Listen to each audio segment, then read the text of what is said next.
Today I'm going to be letting you into a little secret I've discovered on how to make your own good quality metallic paints. You'll be able to achieve any colour you want, and it's going to save you some money. Usually you'd be spending £3 to £5 on one bottle of metallic paint, but it's going to work out much cheaper in the long run to get yourself some metallic powders, gloss medium and flow improver. Companies like Green Stuff World and Vallejo make their own metallic powder pigments, but again, these will set you back about £5 a bottle. Using mica powders like these, which are supposed to be for epoxy resin or nail art, will be much cheaper and just as effective. I paid £15 for 28 colours in this set from Amazon, and the colours are really nice. You can get a bottle of gloss medium for around £10, and the same with a flow improver. The flow improver isn't 100% necessary.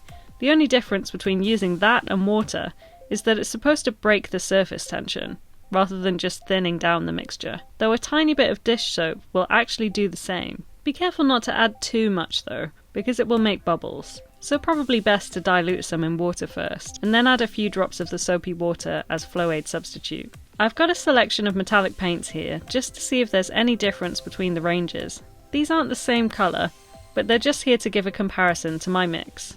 These models have all had 2 coats. The Vallejo Mecha colour is very smooth, not overly metallic, more like a chrome sort of colour, a satin finish you might call it.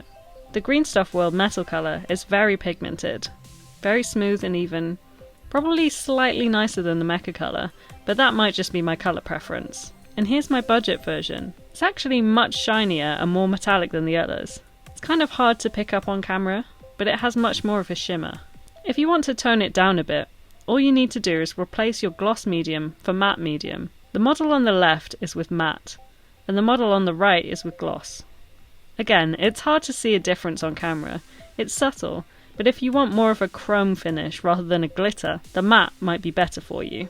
So let me show you exactly how to make your own. To every 3 parts powder, add 2 parts medium and a few drops of flow aid to thin it to the consistency you want. Here I'm using just 1 colour powder, but of course you can mix multiple colours together. My first turquoise mix was made from 1.5 caps of shining green, 0.5 caps of vivid blue, and 1 cap of pearl, around 2 caps of gloss medium, and 10 drops of flow aid.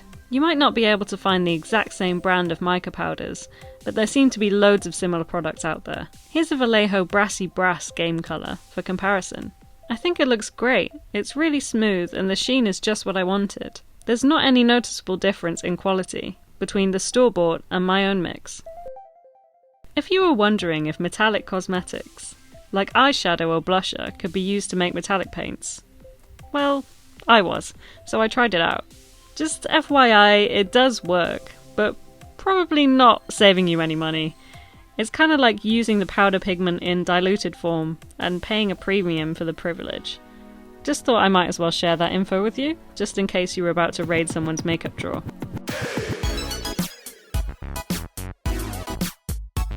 Well, I hope this video has been useful. Let me know in the comments below if you'll be trying this out yourself, and give me a like if you liked it, and subscribe for more painting tips. Thanks for watching. Bye!